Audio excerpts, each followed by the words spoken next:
참여해 주셨습니다. 말라기서 4장 1절에서 6절입니다. 다 같이 함께 읽겠습니다. 만군의 여호와가 이르노라. 보라, 용광로 불같은 날이 이르리니 교만한 자와 악을 행하는 자는 다 지푸라기 같을 것이라. 그 이르는 날에 그들을 살라 그 뿌리와 가지를 남기지 아니할 것이로되 내 이름을 경외하는 너희에게는 공의로운 해가 떠올라서 치료하는 광선을 비추리니 너희가 나가서 외양간에서 나온 송아지같이 뛰리라. 또 너희가 악인을 밟을 것이니 그들이 내가 정한 날에 너희 발바닥 밑에 재와 같으리라. 만군의 여호와의 말이니라.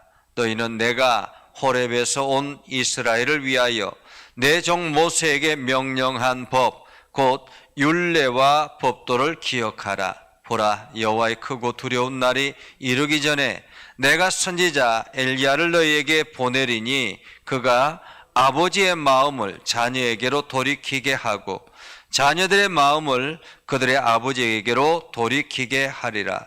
돌이키지 아니하면 두렵건대 내가 와서 저주로 그 땅을 칠까 하노라 하시니라. 아멘. 오늘도 하나님의 은혜가 여러분의 삶 가운데 가득하기를 바랍니다. 여러분들이 하는 모든 일들 가운데서 주님의 능력을 경험하는 복된 날들이 되기를 주님의 이름으로 축복합니다. 우리가 자녀들을 키워보면 이 자녀들이 말썽을 부릴 때가 있습니다. 이 말썽을 부릴 때가 있으면 이 자녀를 어떻게 바르게 할까라는 고민을 하게 되죠. 어릴 때부터 계속 말썽을 부리고 나면 남자아이 같은 경우는 이 아이를 어떻게 하면 좋을까 고민하다가 나중에 고등학교를 졸업하고 대학에 들어가게 되면 빨리 군대를 보내려고 하죠. 부모의 마음은 그렇습니다. 군 생활 기간 동안 조금 더 이 아이가 건강하고 성숙한 아이로 자라서 옛날의 습관들을 완전히 바꾸고 새로운 모습으로 나오기를 기대하면서 군대를 보내죠. 처음에 군대를 갔다가 이제 제대를 하고 나면 이 군대 생활의 어떤 그 삶이 약 한 달도 채 가지는 않는 것 같습니다. 제가 아들을 키워보면 저희 아들도 보면 한 달이 채 가지는 않는 것 같아요. 그러면 옛날의 습관대로 다시 돌아가기도 하고 이렇게 하죠. 그러면 속상할 때가 있습니다. 아이가 조금 더 건강하게 조금 더 바르게 성장했으면 좋겠는데 라는 그러한 기대감을 가지기도 하죠. 하나님께서 이스라엘 백성들을 향한 마음이 바로 이와 같습니다. 하나님께서 이스라엘 백성들을 부르시고 선택하시고 하나님 나라를 향해서 하나님의 일꾼으로 세우기 위해서 주춧돌로 세웠지 않습니까? 그래서 유대인이라는 하나의 이스라엘 공동체를 만들었습니다. 이스라엘 공동체를 만든 이유는 이들이 하나님을 잘 섬기고 또한 하나님은 이들에게 부어주시는 복을 주변에 믿지 않는 사람들, 세상의 이방 사람들이 바라보고 야, 역시 하나님이 살아계시는구나 하는 것을 알게 하기 위해서 이스라엘 백성들을 부르셨습니다. 그렇게 이스라엘 백성들을 부르셔서 하나님의 일꾼으로 세우고 한 나라를 성장하게 하고 그렇게 튼튼한 나라를 만들어 나간 후에 이스라엘 백성들이 어떻게 했습니까? 하나님을 떠나서 하나님을 모른 척하고 하나님이 필요 없는 것처럼 살아가던 그러한 모습들을 보였죠. 하나님을 외면하는 이스라엘 백성들, 그들은 더 이상 하나님의 백성이 아니었습니다. 하나님의 백성은 하나님의 말씀 앞에 있고 하나님의 은혜 안에 있고 하나님이 말씀하시는 그대로 살아가는 백성들이 바로 하나님의 백성이잖아요. 그런데 말씀과 떨어져서 살아가고 그리고 말씀과는 전혀 관계없이 살아가고 하나님과는 전혀 무관하게 살아가는 그들이 스스로가 나는 하나님의 백성입니다라고 이야기를 한다 할지라도 더 이상 그들은 하나님의 백성이 될 수가 없었던 것이죠. 그래서 하나님께서 특단의 조치를 취하지 않습니까? 그들에게 이 나라를 완전히 빼앗아서 저 이방 나라에게 이 나라 백성들을 보내는 것입니다. 한마디로 훈련을 보냈다, 이렇게 볼 수 있습니다. 하나님께서 이스라엘 백성들을 바벨론에 보낸 이유는 특별하게 이스라엘이 미워서 그런 것이 아니라 훈련 기간이다라는 것이에요. 그래서 70년의 기간을 두잖아요. 그죠? 예레미야 선지자를 통해서 70년 후에 돌아올 것이다라는 말은 기한이 정해졌다라는 것은 훈련 기간이 있다라는 것입니다. 훈련 기간이다라는 거죠. 그래서 이스라엘 백성들이 바벨론에 포로로 끌려가고 바벨론에서 포로 생활하면서 그들은 무엇을 뉘우칩니까? 야, 우리가 잘못했구나. 우리가 하나님 앞에 잘못했구나. 하나님 앞에 다시 돌아가야 되겠구나. 이러한 마음이 들도록 70년의 훈련 기간을 한 것입니다. 그들이 바벨론 훈련에 70년을 마치고 난 다음에 어떤 마음으로 돌아왔습니까? 예루살렘 성전을 재건하자. 하나님 말씀으로 돌아가자. 하나님의 말씀 앞에 바로 서자. 이것이 그들이 돌아오는 이유였습니다. 그래서 1차 귀환 자들의 목표는 성전 재건이었습니다. 2차 귀환, 에스라를 중심으로 2차 귀환이 이루어졌는데 이들은 귀환의 목적은 하나님 예배의 회복이었습니다. 예배의 회복. 그리고 3차 귀환 스룹바벨을 통해서 이루어지는데, 느헤미야와 스룹바벨을 통해서 이루어지는데 이것은 성벽을 재건하는 것입니다. 오로지 하나님의 중심으로 회복하자라는 그런 관점에서 이들이 돌아오죠. 그렇게 이스라엘 백성들이 하나님 앞에 다시 헌신하고 하나님 앞에 바로 서기 위해서 돌아왔는데 오늘 말라기서에 보면 그들의 삶은 어떠한가라는 거예요. 그들의 삶은 어떠한가. 3장에 보면 하나님께서 말라기 선지자를 통해서 이스라엘 백성들을 향한 실망의 마음이 그대로 표현되어 있습니다. 너희가 왜 내 것들을 도둑질하느냐라는 거예요. 그러면서 11조를 도둑질하고 헌물을 도둑질하고 이렇게 했다라는 것입니다. 사실 그들이 하나님의 것을 도둑질하고 하려고 했겠습니까? 생각지도 않았던 거예요. 이미 70년 바벨론 포로 기간 동안 11조를 드린다라는 것, 이런 것들은 잊어버린 거예요. 너무 오랫동안 잊어버리며 살아왔던 것입니다. 그래서 습관처럼 그냥 예배만 드리면 되는구나 이렇게 생각했던 것이지, 철저하게 구별하여서 하나님의 것으로 구별하여 드리는 이 11조 헌물 이런 것들을 드릴 줄 몰랐던 것이죠. 그렇기 때문에 우리가 어떻게 하나님을 배반했습니까? 라고 이야기할 때 왜 내 것을 도둑질하느냐라고 이야기하지 않습니까? 이 말은 이스라엘 백성들, 유대인 자체가 그것 자체가 자기가 잘못했다라는 것을 인식하지 못하는 거죠. 그리고 난 다음에 하나님께서 또다시 이스라엘 백성들에게 뭐라고 이야기합니까? 너희가 왜 나를 인정하지 않느냐라는 것입니다. 우리가 하나님을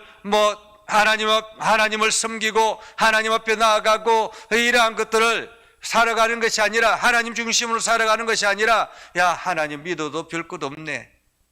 하나님 믿어도 여전히 내 삶 가운데 어려움이 찾아오고, 하나님을 믿어도 여러 가지 문제들이 일어나고, 오히려 하나님을 안 믿는 사람들이 더 잘 되네. 하나님 없는 것 아닌가. 이렇게 입술로 자꾸 하나님을 속상하게 하더라라는 것입니다. 그래서 하나님께서 이스라엘 백성들에게 마지막 경고를 하신 것, 그것이 바로 오늘 말라기 4장 1절에서 6절입니다. 말라기 4장 1절에서 6절이 중요한 이유는 이 말씀 이후에 이스라엘 백성들에게 하나님께서 말씀하지 않는 거예요. 이 말씀 이후에, 이 말씀을 하시고 난 다음에 이스라엘 백성들에게 말을 닫아버리셨습니다. 얼마 기간 동안? 근 400년이 넘도록, 400년이 넘도록 하나님께서 주전 700년 때부터 이사야 선지자, 예레미야 선지자, 혹은 또 엘리야 선지자, 이러한 선지자를 통해서 계속 선지자들을 보내잖아요. 부르시고 나서서 선포하게 하고. 그런데 이 말라기 선지자를 통해서 말씀하시고 난 뒤에 근 400년 동안 하나님께서 말씀하시지 않는 거예요. 그리고 400년이 지난 후에 등장한 사람이 바로 우리가 잘 알고 있는 세례 요한이었습니다. 그 400년 침묵의 시간이라고 말할 수 있죠. 어쩌면은 하나님께서 이스라엘 백성들을 향한 경고라고 말할 수 있습니다. 1절에 이렇게 말합니다. 만군의 여호와가 이르노라 보라 용광로 불같은 날이 이르리니. 용광로 불같은 날이 이르리니. 용광로 불같은 날은 어떤 것입니까? 심판의 불을 말하는 것입니다. 심판의 불. 계시록 20장 11절에서 15절에 보면 불못에 대해서, 천국의 불못에 대해서 이야기하지 않습니까? 지옥에 들어가서 완전히 타 없어지는 그 불못 가운데서 허우적거리는 그러한 죄인들의 모습, 그것을 상상하는 것처럼 용광로 불같은 날이 이르리니, 이것은 심판의 날이 이르리니 라는 말입니다. 심판의 날이 이르리니. 하나님의 심판의 날이 임하게 되면 두 종류의 사람들이 구별되게 되는 것입니다. 두 종류의 사람들. 첫 번째는 교만한 자와 악을 행하는 자는 다 지푸라기 같을 것이라 라고 말합니다. 지푸라기는 어떻습니까? 그냥 불에 들어가면 다 없어지는 거예요.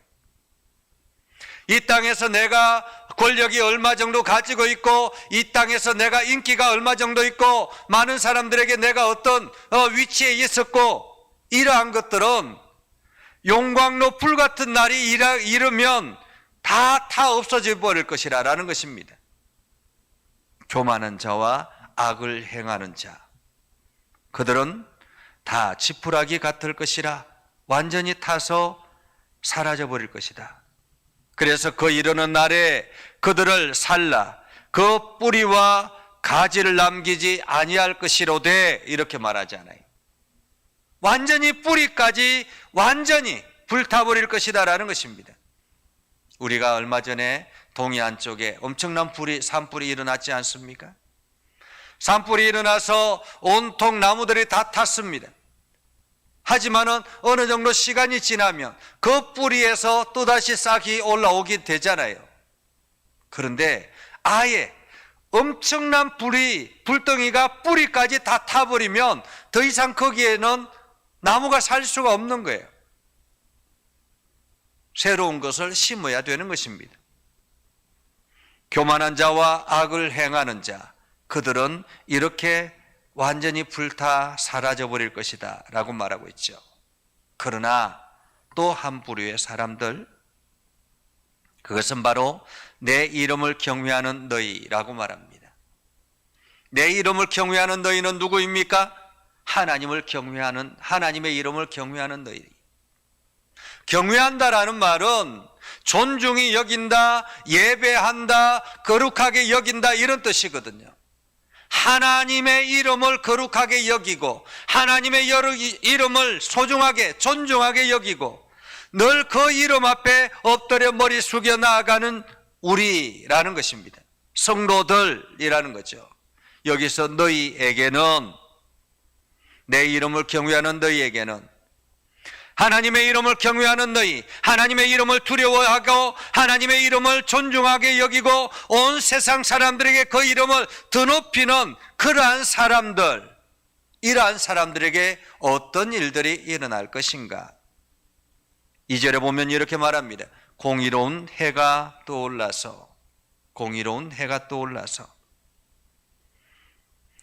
공의로운 해가 떠올라서 치료하는 광선을 비추리니 너희가 나가서 외양간에서 나온 송아지같이 뛰리라 라고 말하고 있습니다. 요즘 의료시설이 발달이 돼서, 그죠? 의료시설이 발달이 되어서 암이라든지 여러 가지 이렇게 질병이 있으면 레이저나 방사선이나 이런 것들로 치료하잖아요. 예전에는, 과거에는 이러한 것들이 없었기 때문에 이 치료하는 광선이라는 이 표현 자체가 그냥 이렇게 인식되기 어려웠어요. 근데 지금은 안 그렇잖아요. 광선이 그냥 치료를 하잖아요. 오늘 공의로운 해가 떠올라서 치료하는 광선을 비추리니 너희가 나가서 외양간에서 나온 송아지같이 뛰리라. 이것은 본래의 하나님께서 창조하신 그 창조의 모습으로 회복될 것이다 라는 것입니다.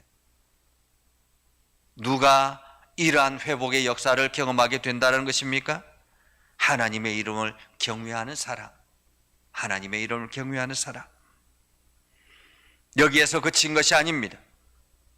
여기에서 그친 것이 아니라 더 나아가서 너희가 악인을 밟을 것이니 그들이 내가 정한 날에 너희 발바닥 밑에 재와 같으리라.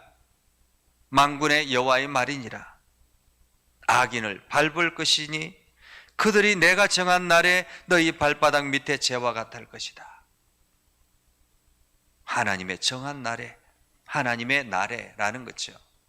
하나님의 계획된 날에. 그렇기 때문에 하나님께서 이러한 하나님의 말씀을 듣고 회복되기를 원한다면, 너희가 하나님의 이름을 경외하기를 원한다면, 이런 말이에요. 하나님의 이름을 경외하기를 원한다면 4절 5절을 기억하라라는 것입니다. 4절 5절. 4절은 무엇입니까?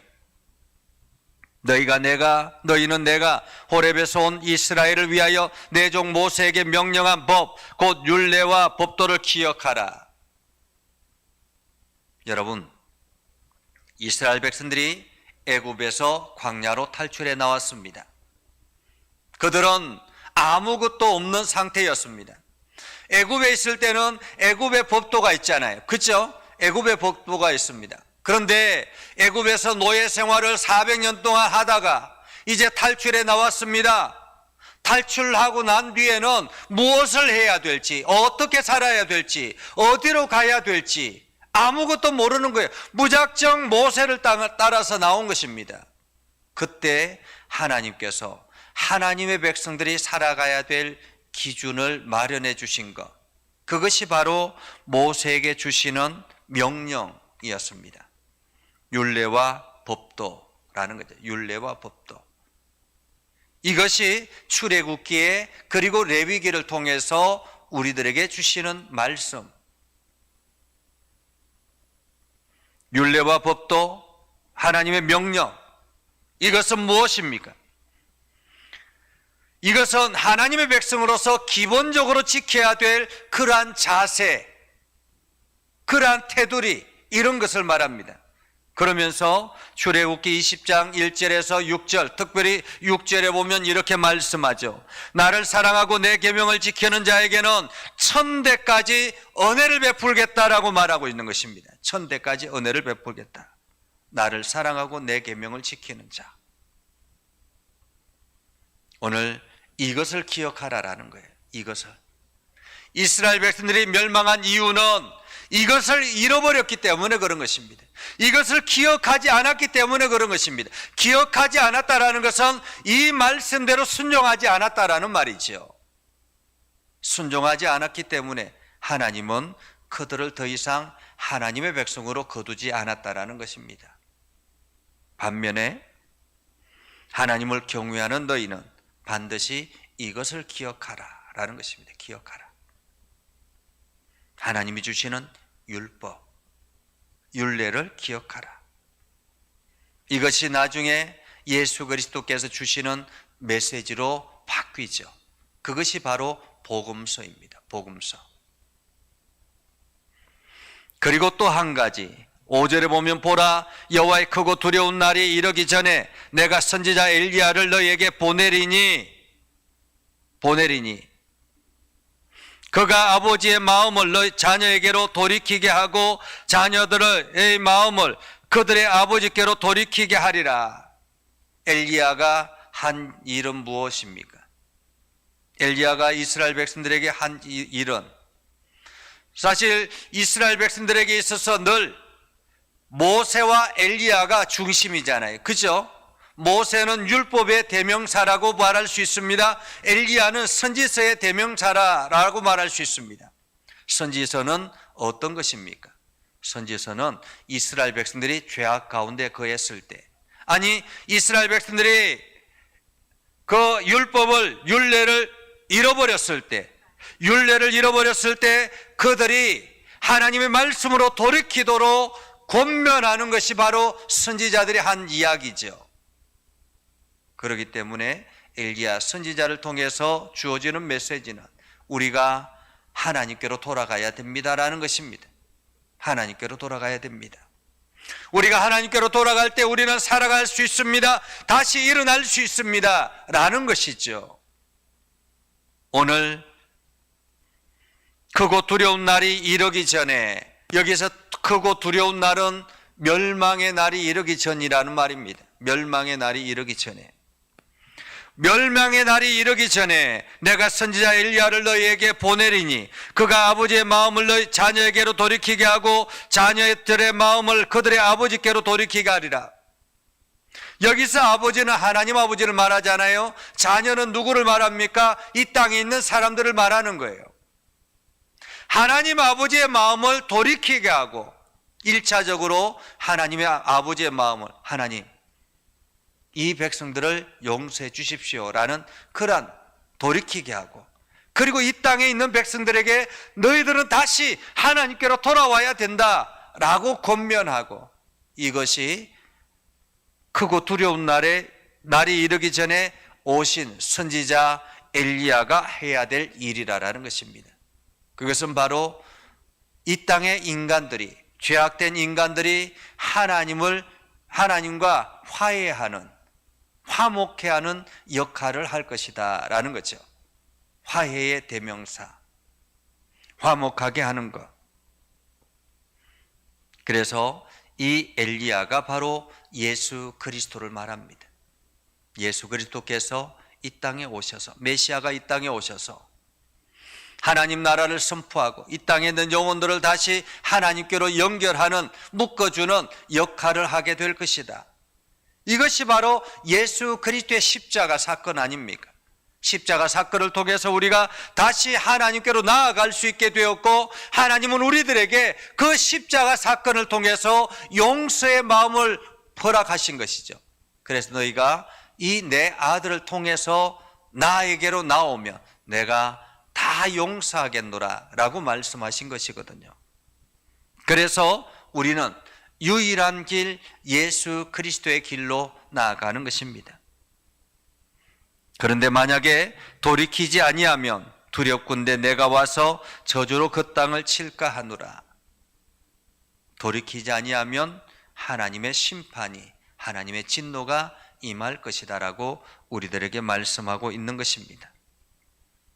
오늘 우리는 말라기서의, 어쩌면 구약의 마지막 말씀을 대하고 있습니다. 하나님께서 선지자를 통해서 주시는 마지막 경고, 그것은 바로 하나님께로 돌아오라라는 것입니다. 말씀으로 돌아오라라는 것입니다.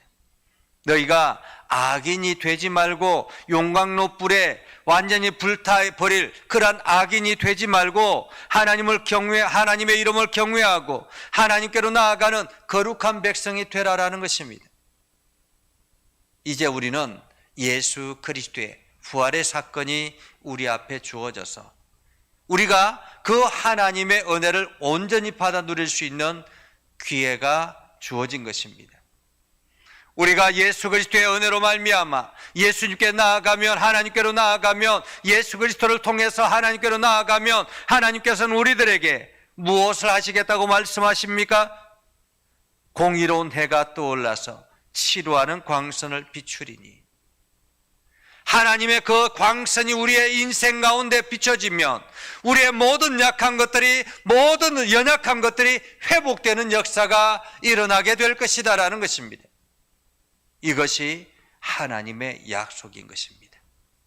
우리는 하나님의 이름을 경외하며 나아가야 되지 않겠습니까?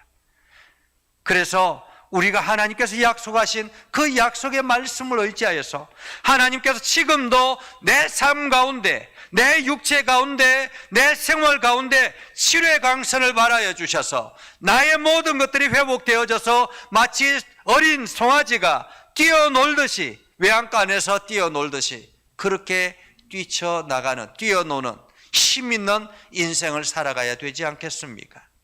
오늘 여러분들이 이 은혜를 기억하며 그 주님 앞에 나아가는 복된 삶을 살아갈 수 있기를 주님의 이름으로 축복합니다. 기도하겠습니다. 거룩하신 아버지 하나님, 은혜를 감사합니다. 오늘도 하나님께서 저희를 사랑하셔서 하나님의 말씀을 듣게 하시고 하나님의 말씀 가운데 거하게 해주심을 감사합니다. 연약한 저희들을 부르셔서 하나님의 말씀을 듣게 해주셨사오니 아버지, 우리가 하나님의 이름을 경외하게 하여 주시고 하나님의 이름을 드높이게 하여 주시고 우리가 날마다 주의 말씀을 기억하며 주의 율례와 법도를 기억하는 삶을 살아가게 하옵소서. 그래서 교만하지 않게 하시고 겸손한 마음으로 주님 앞에 나아가게 하시고 주님께서 약속하신 대로 치료의 강선을 우리의 삶 가운데 바라여 주시옵소서. 치료의 강선을 우리의 삶 가운데 바라여 주시옵소서. 비춰 주시옵소서. 비춰 주시옵소서. 온전히 회복되는 역사가 일어나게 하여 주시옵소서. 오늘도 주님의 말씀 의지하며 나아갑니다. 우리의 심령을 깨끗하게 해주시고 주님의 능력의 손으로 어루만져 주시옵소서. 우리 예전교회를 긍휼하게 해주시고 이 교회가 하나님의 말씀의 권능이 임하는 아름다운 교회 되게 하여 주시고 날마다 주님의 영광이 드러날 수 있도록 하나님 인도하여 주시옵소서. 귀한 장로님들을 세워주셨사오니 장로님들을 통해서 아버지 온 성도들이 믿음의 본을 보이게 해주시고 아버지, 우리 장로님들을 통해서 하는 모든 일들마다 하나님의 은혜와 복이 가득하게 하옵소서. 권사님들과 집사님들 모든 삶을 복되게 하시고 하나님께서 책임져 주시고 아름답게 하셔서 주의 영광을 드높이게 하여 주시옵소서. 오늘도 우리의 삶 가운데 함께 하시고 하나님의 풍성함이 우리의 삶을 사로잡게 하여 주옵소서. 예수님의 이름으로 기도드리옵나이다. 아멘. 이제는 우리 구주 예수 그리스도의 은혜와 하나님 아버지 극진하신 사랑과 성령님의 감화 감동 역사 위로 교통하시며 은혜가 주의 말씀 안에 있는 믿음의 백성들 위해 하는 모든 일들 위해 영원토록 함께 하옵시기를 간절히 축원하옵나이다. 아멘.